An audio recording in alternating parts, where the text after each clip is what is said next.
నమస్తే, welcome to our channel. నేను పద్మిని. ప్రస్తుతంతో పాటు ప్రముఖ ఆధ్యాత్మికవేత్త, ప్రముఖ న్యూమరాలజిస్ట్, లక్ష్మీ నరసింహస్వామి ఉపాసకురాలు శ్రీమతి స్రవంతి గారు మనతో పాటు ఉన్నారు. మాట్లాడదాం. నమస్కారం అక్క. నమస్తే పద్మిని. అక్క, మనం ప్రతిరోజు పూజ చేయటం, గ్రాటిట్యూడ్ని ఖచ్చితంగా స్వామివారికి తెలియచేయటం అనేది అది మన విధి ఇంకా కదా, ఖచ్చితంగా చేసుకోవాలి. అయితే వారి వారి పరిస్థితుల రీత్యా ఏ సమయంలో చేసుకుంటున్నారు అనేది ఇంకా ఈశ్వరాజ్ఞ కదా. అయితే ఇంకా కొన్ని ప్రశ్నలు వస్తూ ఉంటాయి. ఇప్పుడున్న ఆరోగ్య సమస్యల రీత్యా కానీ, లేకపోతే ఇంకేమైనా టాబ్లెట్స్ వేసుకోవాలన్న నెపంతో కానీ, ఏమైనా మేము టిఫిన్ చేసి తర్వాత పూజ చేయొచ్చా అని అడిగేవాళ్ళు ఉంటారు ఖచ్చితంగా. లేకపోతే ఇంట్లో తిడుతూ ఉంటారు కూడా, నువ్వేనా ఫస్ట్ నువ్వు గంటలు గంటలు పూజ చేసుకుంటూ తినకుండా ఉంటే ఎట్లా అంటే, కొంతమంది ఎక్కువ చేస్తూ ఉంటారు కదా, ఎక్కువసేపు చేసుకుంటూ అప్పుడు తిట్లు తింటూ ఉంటారు. అసలు ఎట్లా దీన్ని ఎలాగ చూడాలి? టిఫిన్ చేసి పూజ చేయొచ్చా? చెప్తాను పద్మిని. పూర్వం ఏంటి అని అంటే పొద్దున్నే బ్రహ్మముహూర్తంలో లేవండి ఎందుకు అని చెప్పారు అని అంటే, మనకి ఎప్పుడైతే ఆకలి జనరేట్ అవుతుందో, అంటే సూర్యుడు ఉదయిస్తున్న కొద్దిగా మనకి కొంచెం ఆకలి జనరేట్ అవుతుంది. మన దాంట్లో బ్రేక్ఫాస్ట్ నిండుగా తినమని చెప్పరు మన సనాతన ధర్మంలో. నాకు తెలిసినంత మటుకు మధ్యాహ్నం భోజనమే మనకి ఇంపార్టెంట్. ఓకేనా? నైట్ తక్కువే తినమని చెప్తారు అనమాట. అంటే బ్రేక్ఫాస్ట్ చాలా హెవీగా చేయమని మాత్రం మనకేం చెప్పరు.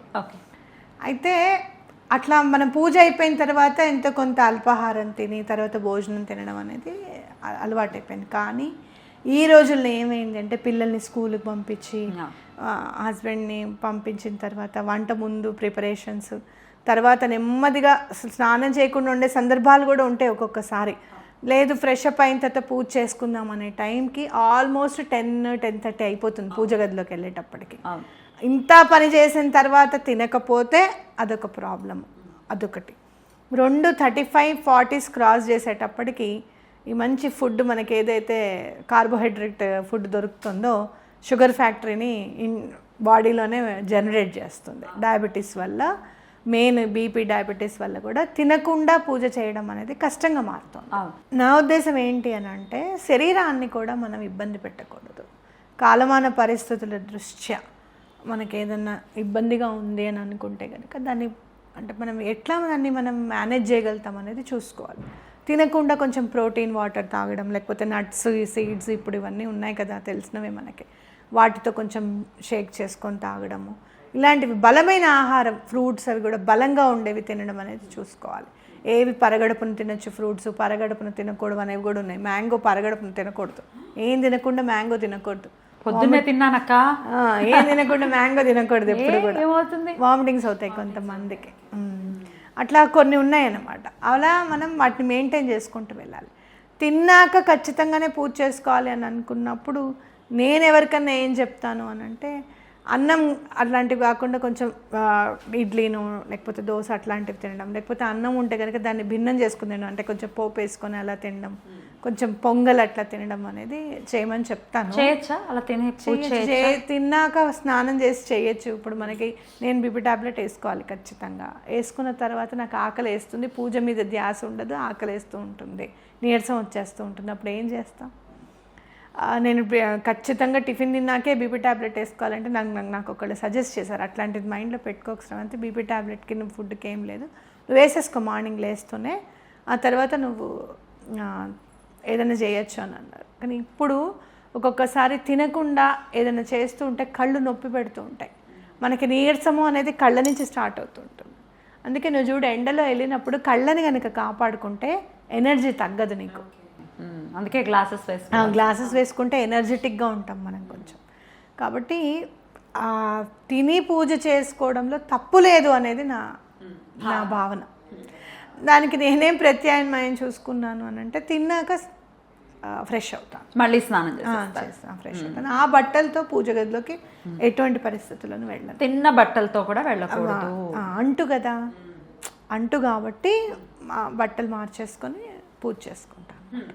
కాబట్టి అంటే అలా అనుకున్నాం అనుకో, ఇంకా తినేవాళ్ళు అసలు పూజకి వెళ్ళడానికి కుదరదు. ఇంకో విషయం చెప్తున్నా, ఏదన్నా పూజ అంటే ఏంటంటే బుక్స్ చదవడం అనేది ఎక్కువగా పెట్టుకోండి. స్తోత్రాలు చదవడం ఒకటి, ఆ తర్వాత ఒక గ్యాప్ ఉంటుంది. మీరు ఒక స్తోత్రం ఏదన్నా అనుకున్నారు, ఇవాళ లలిత సహస్రం అనుకున్నారు అనుకో, ఒక 21 days చేస్తామని చేసిన తర్వాత అమ్మవారికి నివేదన పెట్టింది కొంచెం తినేసేయండి. మార్నింగ్ పూజ చేయకుండానే అమ్మవారికి గబగబా చేసేసుకొని లలితా సహస్రం చదవడం 1/2 అవర్ పడుతుంది. 1 గంట ముందు లేస్తే తినకుండా చేసేసుకోవచ్చు. అవును, 1/2 అవరే. లలిత సహస్రం చదివితే అన్నీ చదివినట్టే. ఇంకా అవునా కదా, వినాయకుడికి చదువుకొని లలిత చదువుకున్నారనుక అన్నీ చదివినట్టే. అది చదువుకొని మీరు బయటకు వచ్చేసి కొంచెం టిఫిన్ తిన్న తర్వాత ఫ్రీ టైం ఉంటుంది మనకి. అంటే జనరల్గా ఇంట్లో ఉన్న ఆడవాళ్ళకి చెప్తున్నాను నేను, ఆ టైంలో బుక్స్ చదవండి. శ్రీపాద శ్రీవల్లభుల చరితామృతమో లేకపోతే గురు చరిత్ర ఒక అధ్యాయం చదవడమో అలాంటివి చేయడం అనేది చాలా ఇంపార్టెంట్. ఎందుకంటే ఆధ్యాత్మికంగా అప్పుడు అనలైజేషన్ ఏర్పడుతుంది. బలానా లీలలో స్వామి అలా చేశారే, మనకి ఇలా చేశారే, అరే భలే లీల జరిగింది మన లైఫ్లో అనేది మనకు తెలిసి వస్తుంది అనమాట. అదొకటి. అమ్మవారి ఉపాసన చేసేటప్పుడు ఏదైనా చదువుతుంటే కూడా అమ్మవారికి స్ఫురణ తీసుకొస్తూ ఉంటారు, ఇంకా అది చదువు ఇది చదువు అని చెప్పి. అనుకోకుండా ఎవరో ఒకళ్ళు మనకి బుక్ తెచ్చి ఇవ్వడమో అలాంటివి కూడా జరుగుతూ ఉంటాయి అన్నమాట ఫ్రీ టైంలో. లేదు మాకు పూజ చేసుకోవడం అసలు కుదరదండి అని అనుకుంటే కనుక నైట్ పడుకునేటప్పుడు గురు చరిత్రలో 1 అధ్యాయం చదవండి. స్వామి వెన్నంటే ఉంటారు. ఇంకా ఏం మరి పొద్దున్న నుంచి ఏం తిన్నారు, ఏ అవస్థలో ఉన్నారు అన్ని పక్కన పెట్టేసి చదువుకోవచ్చా? ఇంటికి వచ్చేసి శుభ్రంగా డిన్నర్ చేసేసి కాళ్ళు చేతులు కడుక్కొని స్నానం చేస్తాం కదా, అవునా కదా, స్నానం చేసేసి డిన్నర్ చదివే ముందు మీకు ఆకలి వేయకపోతే చదివిన తర్వాత తినండి. లేదు అని అంటే కనుక నా దృష్టిలో మాత్రం పడుకునే ముందు 1 అధ్యాయం చదివి పడుకుంటే చాలా బాగా కలిసి వస్తుంది. ఇక్కడ కూడా మనకి సబ్కాన్షియస్ మైండ్ స్వామి నిక్షిప్తమైపోతారు, ఖచ్చితంగా పనులు అవుతాయి ఏదనుకుంటే అది. పడుకునే ముందు సిద్ధమంగళ స్తోత్రం కూడా చదవచ్చు అని అంటారు కదా. అవును, ఏదైతే మనం అనుకుంటూ పడుకుంటామో అది ఖచ్చితంగా అవుతుంది, గ్యారంటీగా సబ్కాన్షియస్ మైండ్ అది రిసీవ్ చేసుకుంటుంది. చాలా చక్కగా తెలియజేశారక్క. డెఫినెట్గా ఎలా ఏం చెయ్యాలి అని సంశయంలో ఉన్న వాళ్ళకి మీరు చెప్పిన మాటలు కానీ మీరు ఇచ్చిన సజెషన్ కానీ చాలా యూస్ఫుల్గా ఉంటుంది. థ్యాంక్ యూ అక్క. నమస్తే. నమస్తే.